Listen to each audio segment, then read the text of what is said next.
I have seen the torch of freedom pass from hand to yearning hand, and the vision of our fathers spread hope throughout this land, as the dream some fought and died for in my heart becomes my own.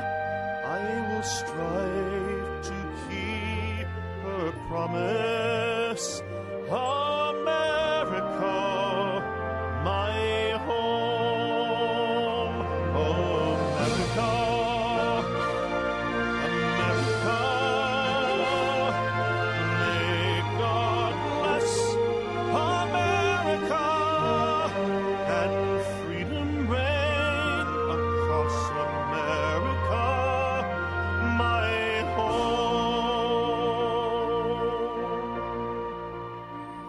From the shorelines to the prairies, to the cities great and small, we have reaped the fruits of justice and liberty for all. So a deep appreciation for the blessings of freedom that we know in this wonderful land of ours. I'm Dr. George Simon, welcoming you to another edition of Character Matters. This is the program where we talk about what is the defining issue of our time, the character crisis that we face and that affects so many areas of our lives, from our interpersonal relationships to our economics, to our politics, to our community life. Every single aspect of our lives is affected by this problem. And that's why I've spent the better part of the last 35 years doing clinical case study research and writing about the phenomenon of our time, character disturbance. In my books, In Sheep's Clothing, Understanding and Dealing with Manipulative People, and my book, Character Disturbance, The Phenomenon of Our Age, in my book, How Did We End Up Here, with Dr. Kathy Armistead, for the relationship partner trying to navigate their way through this character-disordered world of ours, and my book for the Christian faith community, The Judas Syndrome, and also writing timely articles on my blog at manipulative-people.com.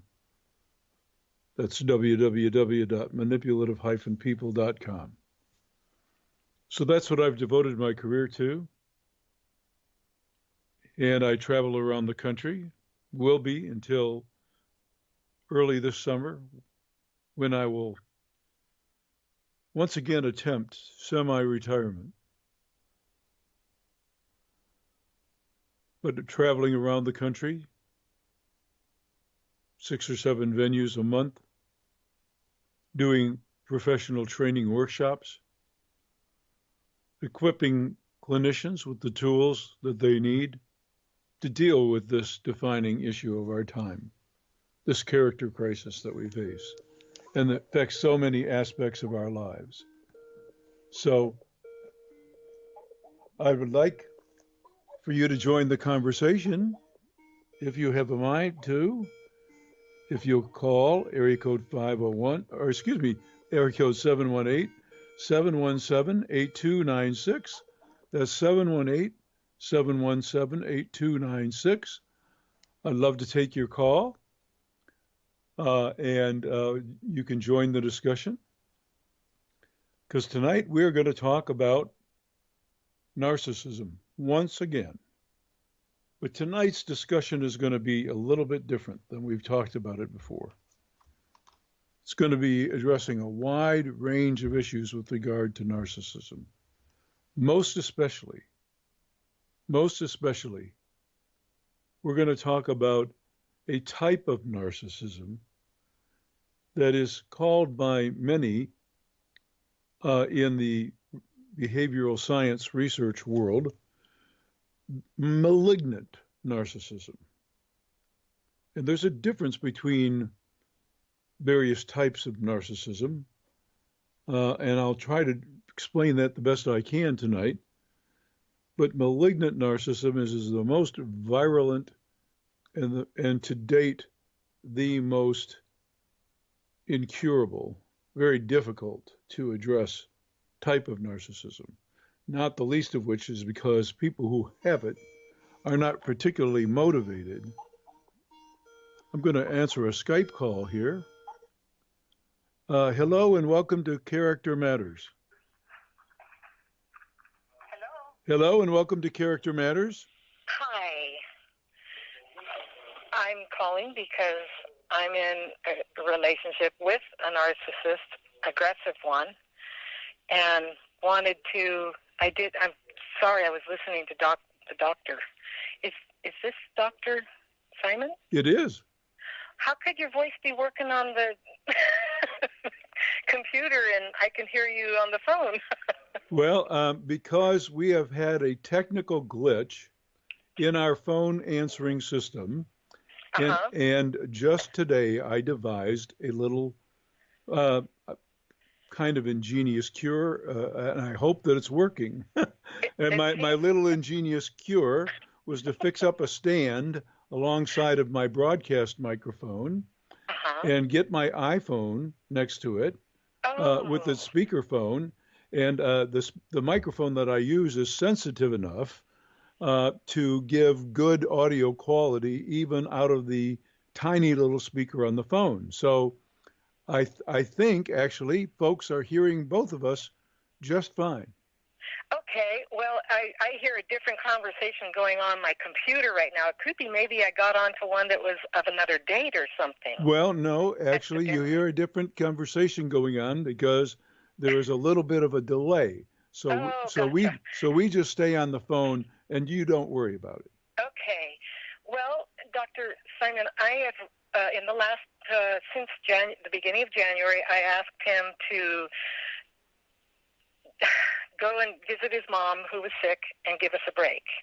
We've been married 16 years, and it's been an ongoing, I have left him, I think, 4 times. It's kind of like almost if you could wrap up all of your examples in your book, we probably did all of them. And it was like I read Sheep's Clothing about, maybe 5 years ago, and I thought, that's us. And I got sucked back in. We have a business and excuse me for just a minute. Is that the only Sure. one of my books that you read? No. This last month, I read first Character Disturbance, then next Judas Syndrome, then What Did We Do? How Did We End Up Here? I read all of them. Oh, well, bless you. And I'm a Christian, and every description that you have given of the aggressive one is my husband. And I have, in the beginning, I did all the things, like you said, red flagging and trying to fix him and going from the neurotic, he's been painful, been hurt, all of those, until finally I couldn't go anymore. I was sapped. And when he did go over, it was only going to be for a few days, but I asked him, after he left, it was like I was able to gain enough energy to email him and ask him to, we need a year off and work on ourselves individually. And then I ordered every book you had again, and I went into the bookstore looking for them, and they didn't have yours, I don't think, and I had yours already coming, so got them at Amazon.com. Anyway, so it has. Yeah, unfortunately, because of the long shelf life, especially of In Sheep's Clothing, it's really difficult for a store to keep it on the shelf that long. So that's fine. I mean, I've read them all, and they're all highlighted all through, and I've taken notes. And what ended up happening, I'm just going to come to a very quick so you can deal with other people, was my feeling was as you recommended, that really I've done everything I know to do. I tried to get him into counseling. We went numerous times. The first time the guy nailed us. And, said, oh, your problems are a little bit, and he said, here's a book to read, Adult Children of Alcoholics. I want you guys to read that and come back next week. We walked out of there, and my husband said, can't do this. It's going to hurt too much. Bam. Nailed it. Wouldn't go in. Next time we go, we split up and got back together and all of that. He had this poor guy, convinced that everything was just fine. And anyway, so it was pretty much your textbook examples. And so as a Christian, it's difficult to know how to proceed to end a relationship short of divorce. Right. Because adultery has not been an issue, and I actually went and filed for divorce, but wasn't at peace about it.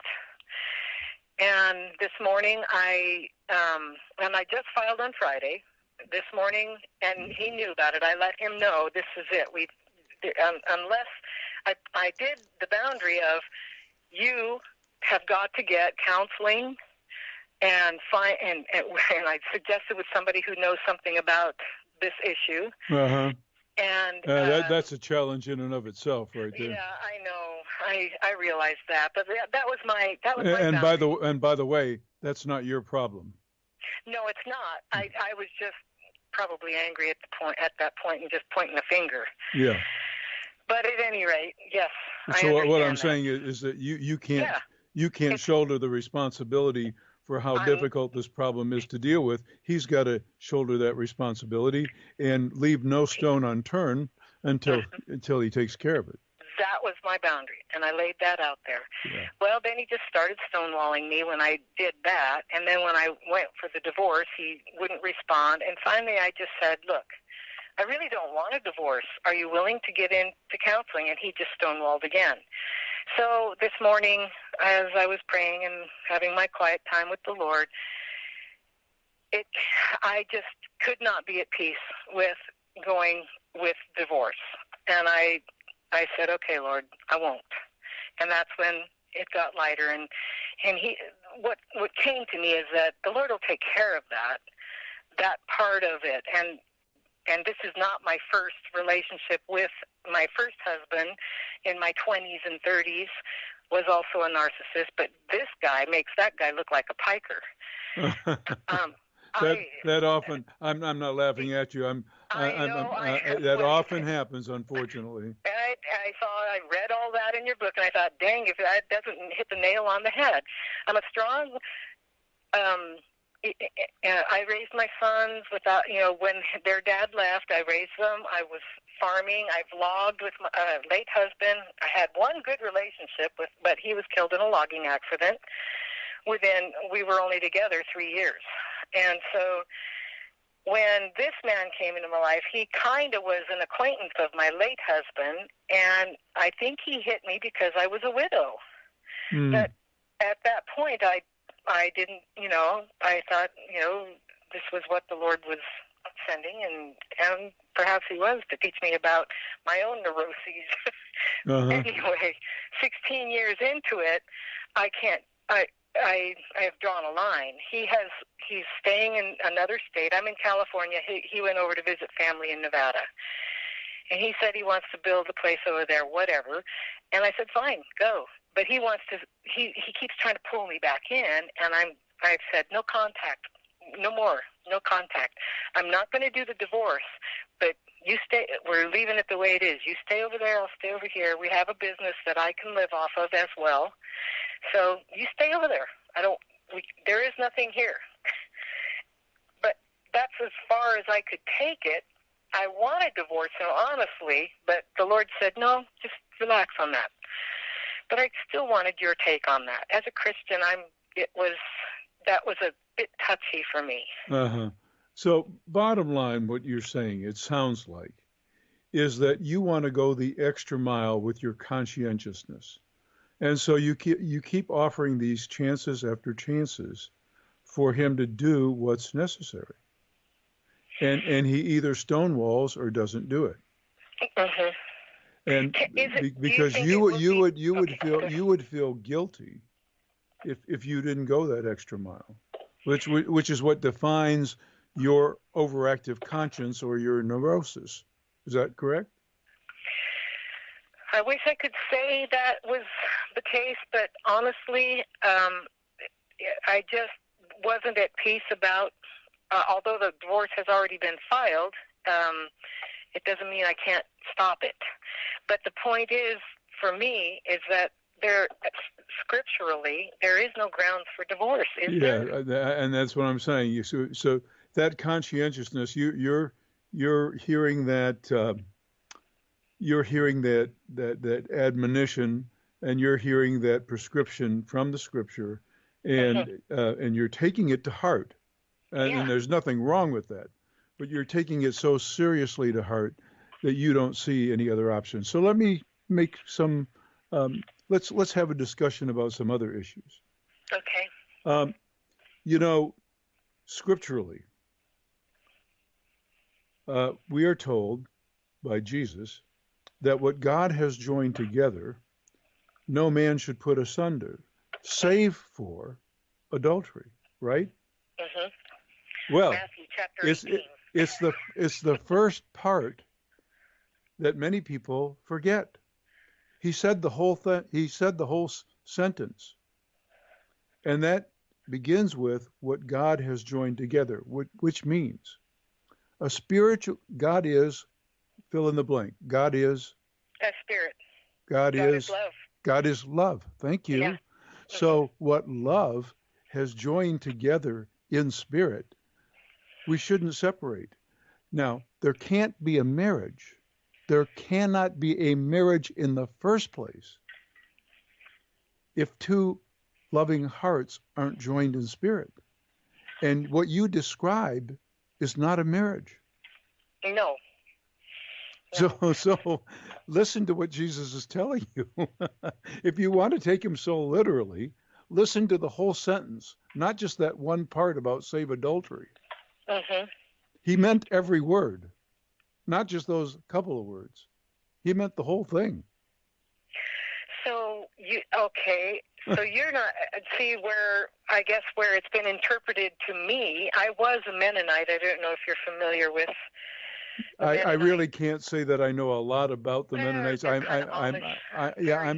learning because I actually spent some time in southern Michigan near the Indiana and Ohio borders, and there are Amish and Mennonites and a lot of different like that groups everywhere, and I did interact with them, but I just never learned enough about them. So.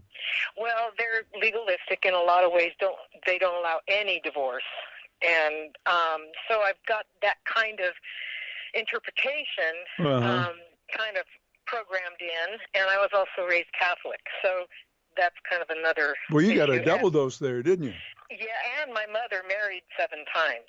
Oh my! So I didn't have what you'd call a really good patterning, but anyway, I never considered all of that verse. Let me ask you this, if you don't mind. It may be too personal an issue to discuss on the radio, but what would you say if you had to boil down to the core issue of what it is that he needs to take care of that he hasn't taken care of with respect to the way he conducts himself in his relationship with you? If you had to name that one thing that just absolutely really does need to change, that he's been remiss in being motivated sufficiently to change. Behavioral or causative? Both. Okay, the cause, to me, the bottom line is he's never really owned that he's doing any harm. He still shifts the blame. He actually said to me, well, you're a control freak, and you abuse me through your control issues, just recently. Yeah. And so he's a prideful man Very. who uses these tactics to beat you into submission. Yes. And the very first, well, we were first together, and if I disagreed with him, it didn't matter what. It went into war. And not just war, but war with a gun and a knife and a spear, and he's going to, slay you. Yeah, so he can't be wrong. And you realize maybe. But I did ask him how.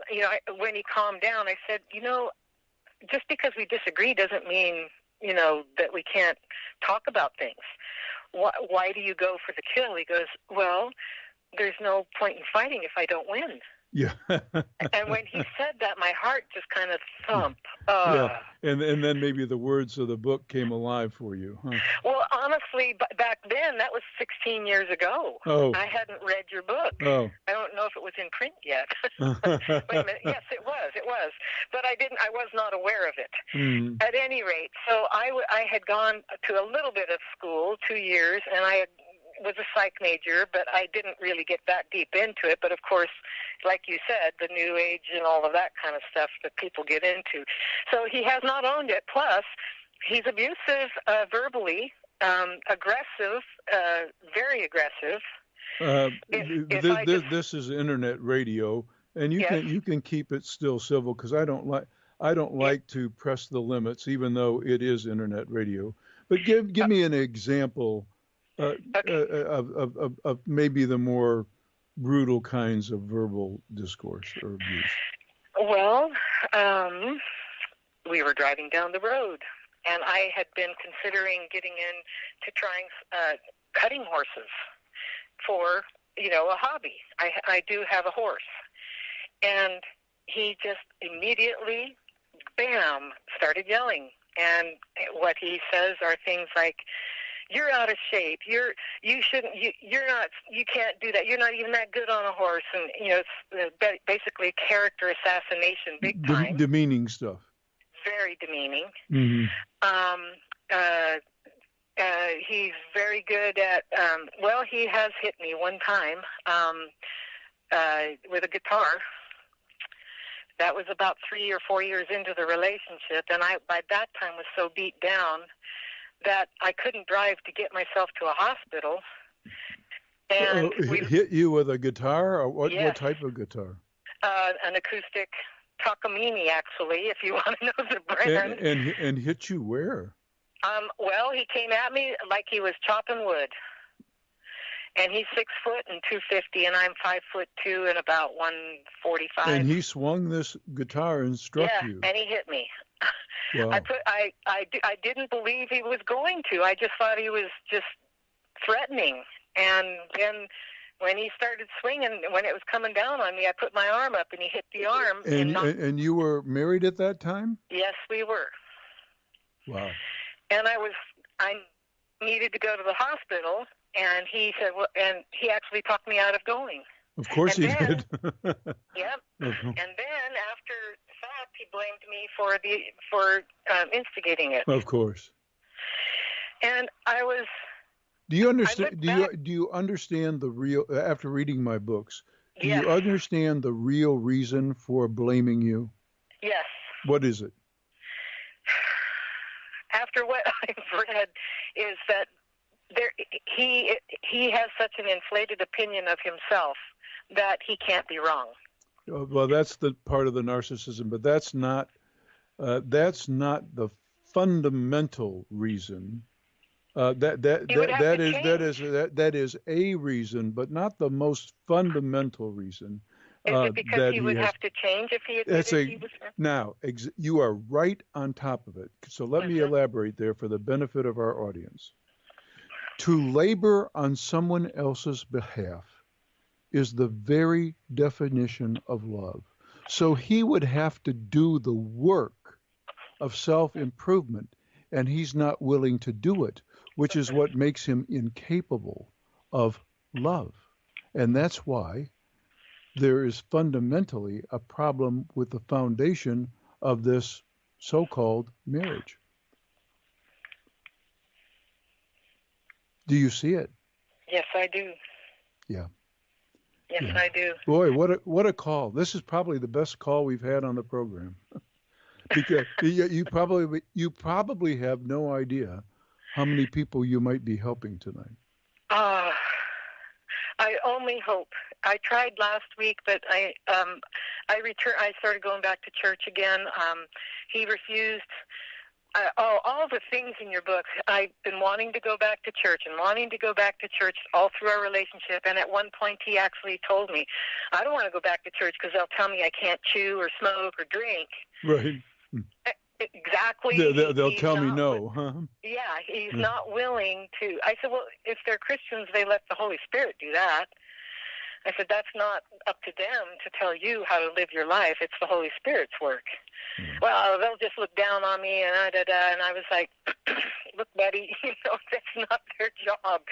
And what was I doing? Mm-hmm. Always trying to manage his temper, manage him, just so he doesn't lose his temper, because it's not fun. In the very beginning, I was living by myself up in Idaho. I lived up in North Idaho. I built my own home, a log home, and he came into my life. I was working and going to school at the time.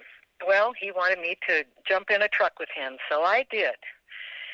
About a week or two in, I said, I've got other things that I've got to do. Maybe it was a month or two. I can't remember the timing, but it was not very long. And I said, I'm going to have to stay home. I've got work to do. I've got animals to take care of. And he went off on me so bad, screaming inside this truck for 45 minutes. And it was just like you described. He was that freight train going down the hill and picking up speed. And every time I tried to even interject, he ran right over the top of me. Mm-hmm. And as this was happening, we're on a 5-day round, and I'm stuck unless I want to find a bus with my dog and get off. And I thought, when we get home, this is it. But by the time that happens, they've already swapped it around to the nice guy again, and you get sucked back in. Mm-hmm. And it's so textbook. I look back and I think, wow. But to make a positive out of this negative, I look at it that I had my issues. Otherwise, I wouldn't have been in this relationship as long as I was, and go back and stay after I get hit by a guitar. Right.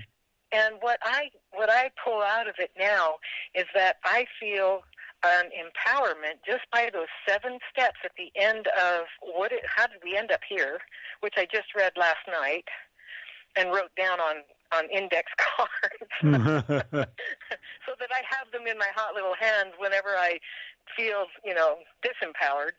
Did you read about regret, remorse, and contrition? Yes, before that, but that was also in character disturbance as well and as Judas syndrome. The yes. Judas syndrome, Yeah. yes. Yeah. And I knew the difference. In fact, he would say, "Well, I said I'm sorry. What do you want? I told you I'm not perfect." And I said, "But when somebody's sorry, truly sorry," and I called him on it. My instincts were right. I said there would be change. Well, There's there no would be the work of repair. I called it repentance because that word in the Bible means 180-degree turn. Yeah. There's but it didn't stop. And he says, "Well, I've gotten better." And I'm thinking, yeah, better at it. Yeah. Because one of the things, he's highly, highly intelligent, very successful business-wise. And I'm more of I like dirt under my fingernails. I work in the garden. I work with the animals. I like running equipment. I logged with my late husband. So I'm not what you'd call, I'm not antisocial, but I do live very secluded, and I like my seclusion. Uh-huh. He's very outgoing and talks nonstop, and so we're very different, but he's very quick on his feet, and I'm just sitting there like my... you don't process that quickly. No, deer in the headlights, big time. Uh-huh. And so having these books made such a difference. What it did, first of all, was empower me to say, stop, no, don't even come back. All the other times I left, and I took the hardship. Uh-huh. whereas I'm not the one that was actually doing the harm. Right. And this is something that if I could encourage anybody in this kind of a relationship, that the empowerment for me came when I said, I won't say his name, he is an abuser. Yeah. He is abusing me. I had to call it what You it was. had to label the behavior. And by the way, the point you just make is absolutely essential in effective therapy too. One of the reasons why traditional therapies have caused persons like you what we call therapy-induced trauma, because so many people in your situation have sought help from a traditional insight-oriented psychotherapist. And it's so written in stone in the traditional models that you don't confront directly these things and label them directly, because you don't want to raise the person's defenses and then make them non-amenable to your style of treatment. And that's frankly why traditional therapies don't work with these kinds of personalities. The two ingredients that are necessary is optimal motivation on their part, at least some degree of motivation on their part, which nobody can control. And the other thing is proper confrontation, benign but effective confrontation that involves labeling the behavior for what it is and confronting it directly. Now, here's a question for that very issue itself. I tried the benign confrontation. I am not able to do it. Well, you're not his therapist. And that was what finally came to me. I thought, this is not my job. Absolutely. You're not his mother either. Oh my goodness! If I could only, if you knew how many times I've said that under my breath to myself. Look, buddy, I'm not your mommy. In my workshops, as I've been going around the country, I'm on national speaking tour this year, as I was last year. I say that at a moral development age, yep. We're talking about age 4. Yes, I know. Yeah. He was the oldest child, and he was allowed to throw temper tantrums without control. Uh-huh. They said, oh, he just laughed at it. Because I talked to his parents, I said, what's up with this temper thing? Oh, he's just been that way his whole life. Wow. See, I didn't know them. I didn't know him very well when we got together. Mm-hmm. And so the implication was he's going to stay that way, and there it is. So what? And and when I was and the other implied statement is he either can't or won't grow. Yeah. Another issue that would come up if if my sister asked me to help her move, like from one state up to here or whatever, I had to pick up. Sure, I'll help you. My brother was dying of ALS. They asked me to take care of him. Well, my sister-in-law went and helped one of their sons and his fiancée prepare for a wedding in Georgia. They were in Oregon. I said, absolutely, because he was in the final stages. He died a month later. And he beat me up so bad, and I said, I'm going, and if you don't want me to come back, I won't. Mm. Oh, I'm sorry. And this was just 4 years ago when he passed. Yeah. And it's like those it's like totally, I kept thinking, this man's crazy. This is crazy behavior. Well, you raise another issue. I'm going to keep you on here for a while. Usually we don't do calls this long, but you are, whether you like it or not, and whether you know it or not, you're helping so many people. You're helping so many people probably by raising so many issues.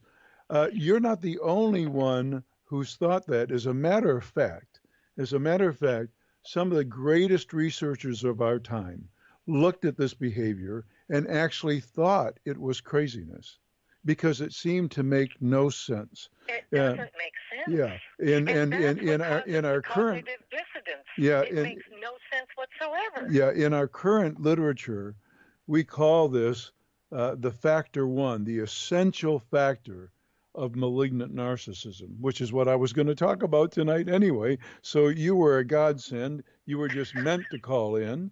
It's a really interesting synchronicity, like has been happening all day long today. Well, thank you, Lord Jesus. Yeah, but what you're describing is behavior that even the greatest minds researching this thought this must be. As a matter of fact, there's a researcher who gave the term moral insanity because it made so little sense, especially when an honest admission of a fault would actually go so far and do so well to just resolving a conflict. And you can't understand why they just don't do it. That in a nutshell, it doesn't, when it would make, it just makes sense to just try to be at peace. Yeah. To find a peaceful solution. Yeah. And then the scariest part is that he never shows this side to anybody else. Anybody else, yes, of course. Anybody else. Yeah. Every once in a while, provoked in the right way, like we were walking into a truck stop one time, and he had parked his truck, our truck, along a side instead of in the parking lot area, because one of the times he had parked in the parking area, another trucker had pulled his trailer over the front of the nose of the truck. So he just decided to park, off to the side. Well, some guy walking out as we were walking in said, "Nice parking job." That's all he said. Uh-huh. My husband turned around on him so fast, it was like a pit bull, and he was in his face, and I was surprised that the guy didn't swing out of just, response, but it scared him. It scared me, and but I had already lived with his temper, and I turned around and walked away. I thought, if he goes to jail, he goes to jail. Okay, so I'm gonna have to do this. You might not like it, but I'm gonna have to say we need to kind of cut to the chase here because you had a very pressing reason to call in tonight, yes. Other than to illuminate and help hundreds of people that you never really intended to help with your call. Yes. You had a fundamental question that you wanted to have answered, which is? As a Christian, who I am a Bible-believing Christian, where Jesus had said that unless there's adultery, there is no divorce. And He didn't just say that. And you enlightened me. You said, look at every word he said. That's correct. Let no man cut asunder. What God, who we believe, who we believe to be love, joins what God has brought together. That's right. Let no man. This is not a union of love, and therefore this is not a marriage. No, it hasn't been. Right. It's been a hell on earth. So pay attention to Jesus. Pay attention to everything, not just the part that makes you feel guilty, but the whole thing. He's giving you the answer. You've been ignoring the first part. The way I look at Jesus, he never made people feel guilty. The heck convicted, no. Yes, but not guilty, because he was for a Christian. He was the penultimate lover. That's all he did was love people to health, and he changed the entire world with that love. Yeah, that's right. And when he says what that kind of love joins together, nobody should tear apart, he means it. But we've got to understand what he means. It's a completely different interpretation than I've been given from my background. Yeah, let me expound just a little bit more about that. Let me expand just a little bit. The reason why he gives that exception is because you cannot have a relationship that isn't founded on trust. So that when there is that trust betrayal,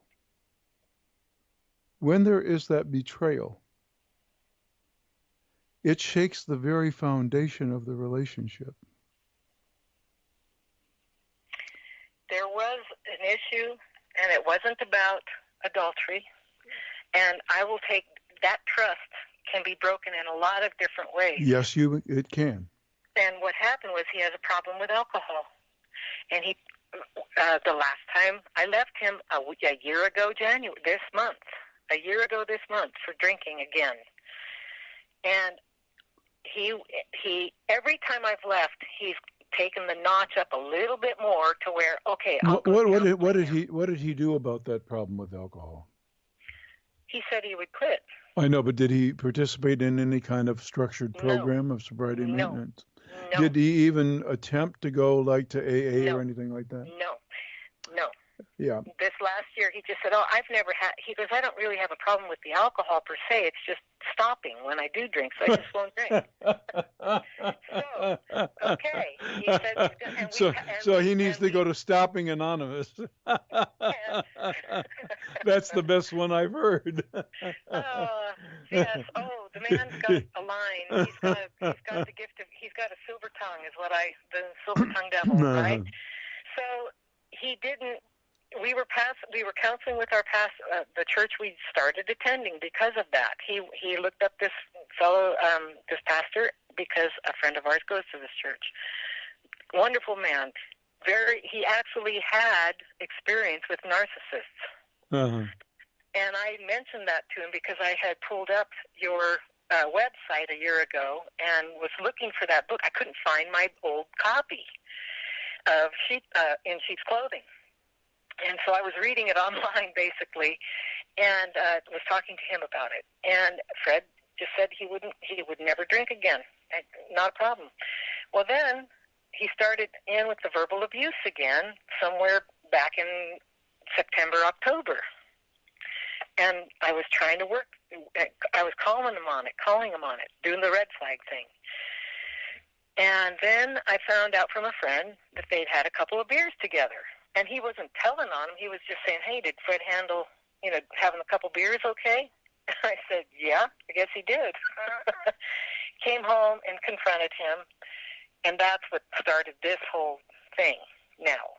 And what happened to me at that point, because he denied hiding it, mm-hmm. but he never said a word. And then he blamed it on me because I had a swallow of wine with a friend who was here one day.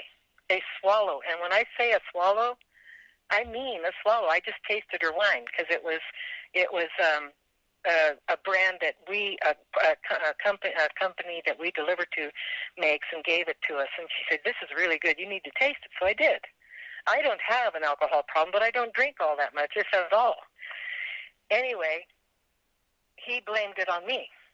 And the minute he did that, it broke right there. That's when it broke. Yeah. It broke in me. Yeah. And instead of stopping it and calling it right there, and that's the one thing I learned from your book, it's got to be done immediately. Absolutely. You have to call it immediately. And I didn't have a hold of that yet. Yeah. So I stayed, but I was broke, and we could not be intimate. There was no way we could be intimate because it's broken. You cannot go back. Yeah. You can't pick up the spilled milk. Right. It just doesn't work. Yeah. It goes through the cracks and it's gone. Yeah. And I kept praying and asking the Lord, fix me. I don't know what's wrong. I don't know how to fix this. And finally, when he went over to visit his mom, is when it came clear that it's not fixable. It's not my job. It's his. Right. And he still hasn't owned it. Wow. And he still is saying, you act like I went out and did a 10-day drunk and ended up in jail. You act like it's this big a deal. And using the minimization tactic. Minimization, exactly. Yeah. He knows every trick in the book, and I fell for all of them for years. Mm-hmm. So, because it's all about what we call impression management, looking good, while not being willing to do the work of being good. And it's the willingness.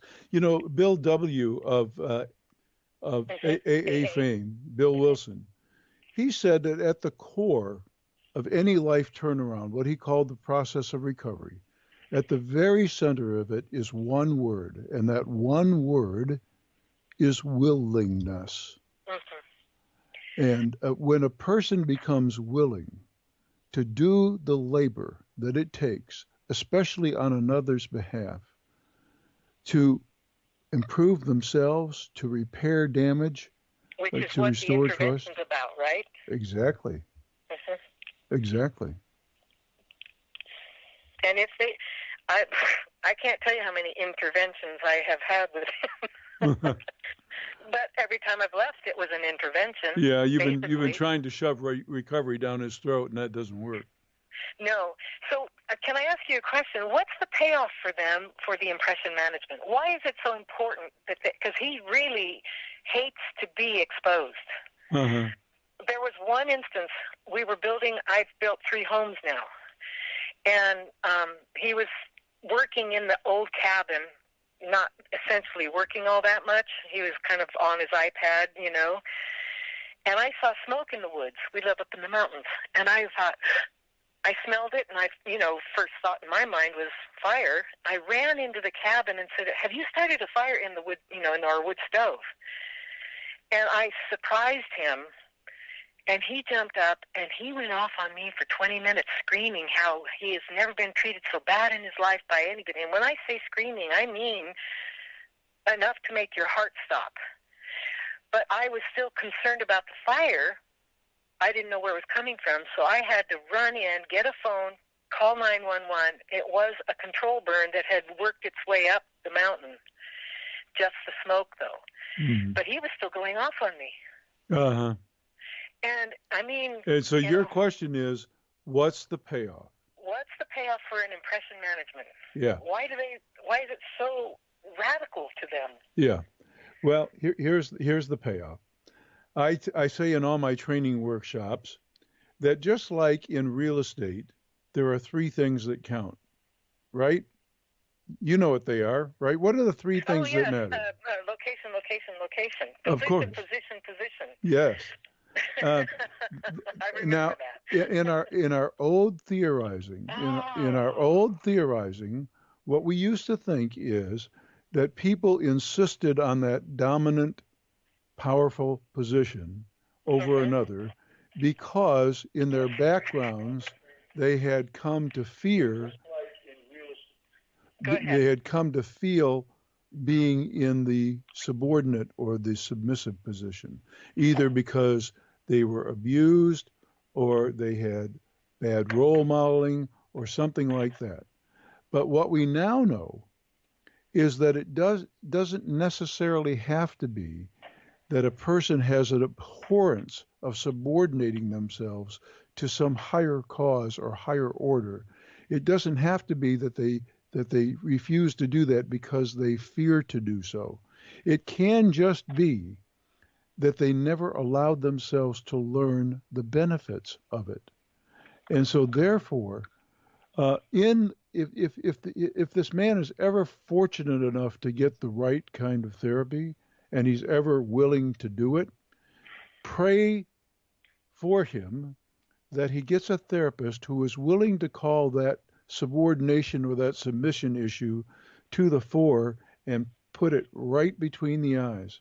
Because if he can't get past it, then there is absolutely no hope for him in any relationship. And until he does get a handle on it, there's no hope for you in this relationship. Oh, I'm done.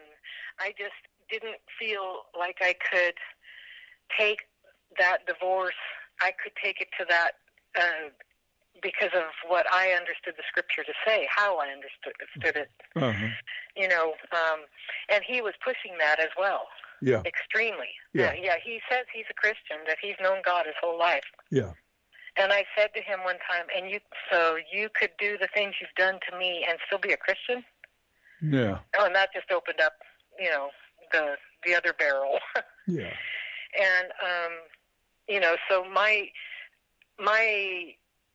working through this basically only revealed more of me than of him. what I was willing to do and how I was willing to subjugate myself to his issues. And let me tell you something else about that. I do not know enough about this situation to know how malignant the narcissism is. But knowing that about yourself, it is quite likely that he also knows it about you. Oh, yeah. Okay. And he works it. And how malignant his narcissism is would be reflected in how much disdain that he has, how much internal revulsion he feels about that, what he perceives to be weakness. In other words, when he sees that very thing in you, that you're now starting to come to grips with yourself, the more malignantly narcissistic he is because of his lack of empathy and his lack of shame, the more he is going to regard that in disdain. We see that right now in our President of the United States. When somebody challenges his grandeur, the first thing he does is show his disdain for those he perceives who have confronted him to be either weaker or inferior in some way. And he calls them out, and he tries to put inferiority in their face. He was addressing a congressman not too long ago who dared to challenge him on his stance on certain civil rights issues, and his only response was, "You should talk. Your district's a mess, and that's on you because you're weak and ineffective and basically no good." And that's what we're seeing. The country is getting a crash course. You want to hear what my husband thinks of our current president? Can I guess? He thinks he's just cat's meow. Oh, of course he does. And he thinks that, he has Twittered. It's finally great to have a commander-in-chief that's got some, I'm not sure if he said, testicles or what, but something along those lines. Yes. I'm not in Twitter, and I'm not, I don't do any of the social media, but right. His brother got him set up on that, and it came up on the internet on our iPad at home here, because they're linked, his phone and so great for technology. And I read this, and I'm like, oh, great. Oh, golly. So it's yeah. Let me tell you what you just did tonight. I had about 8 topics I wanted to cover on this narcissism topic. We've covered them all. And in the process, we've had a wonderful discussion. And in the process, you probably said hundreds of things that so well resonated with so many people undergoing similar circumstances that you have no idea what you just brought. So I thank you for this call. And I pray, not only for you, but I pray that you contemplate really seriously the issues that we discussed tonight, and that you begin the work of loving yourself in more earnest, because after all, that is the command. Yes, and that was what resonated with me on the positive, is that it has become very real to me what Jesus said about loving the 2 greatest commandments, the second being loving your neighbor as yourself. Yes. You can't love your neighbor if you don't love yourself. That's right. And you don't know how to if you don't know how to love yourself. No. I grew up trying to take care of my mom. I was the youngest child, but there was 4 of us all bunched together 1 year apart. Yeah. And my mom picked one man that she married, beat her, put her in the hospital. Yeah. And so I was going to kill him at 4 years old. But I didn't know that a BB gun wouldn't kill him. Mm-hmm. Yeah. And I couldn't figure out where to hit him. And I was so mad at myself for not being able to kill this guy at 4 years old. Oh, my. So these are the kind of things that, you kind of, yeah, I was imprinted, but I'm intelligent enough and eager enough to know more about how things work. I was always curious about how things work, including human beings. Mm-hmm. And that's what got me started in my 40s, and then I met this man, and after my husband passed, and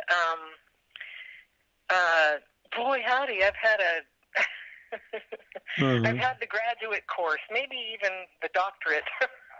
But your books, I can't recommend enough to people to consider reading all of them. But also, I don't mean to throw that this is my own personal conviction, is that without the Spirit of God, it's going to be lots harder.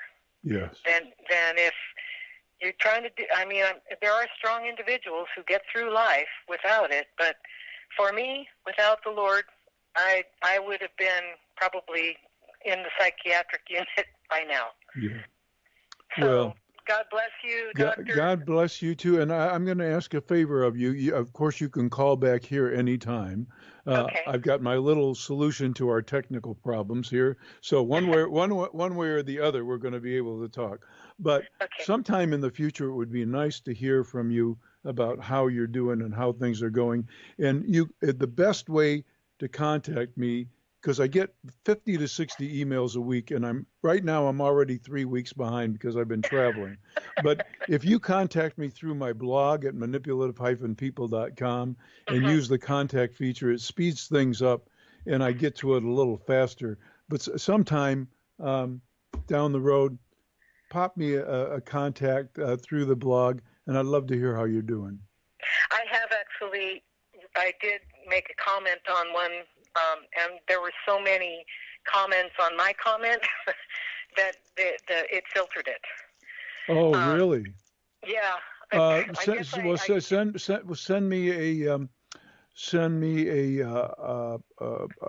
notice through the contact feature on that, and I'll take a look at it and see what I can do. I keep all those things in storage. Okay. It's okay because it wasn't that big a deal, and I have since changed my phone, my email address. I got a new computer so that I can have no contact with him. Excellent. So things have changed. Yeah. In that regard. Well, thank you so much. God bless Thank you. God bless you, and I will pray for you. Thank you.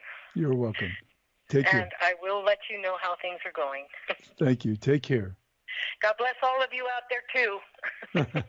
Bye-bye. Bye-bye. Wow, what a wonderful call. What a fantastic call. My day is made. Here I was going to talk about this topic in a way that I had planned, and then this angel appears and talks about it in a way that I hadn't planned. And if my wife were already back from her trip and sitting here next to me, she would be remarking about the synchronicity here. But as it is, I'll be going to the airport to pick her up in just a little bit, and I'll be telling her the story. Such a heartwarming story. Look, folks, I appreciate you tuning in. We have so much to talk about. We're going to be doing more programs on narcissism because we're getting a horrible, horrible crash course in it. And I promise you, you'll have much to look forward to in this discussion. So please tune in again. I appreciate you, and I appreciate your support of my work. Until next week at the same time, this is Dr. George Simon asking you to remember, character matters. Take care.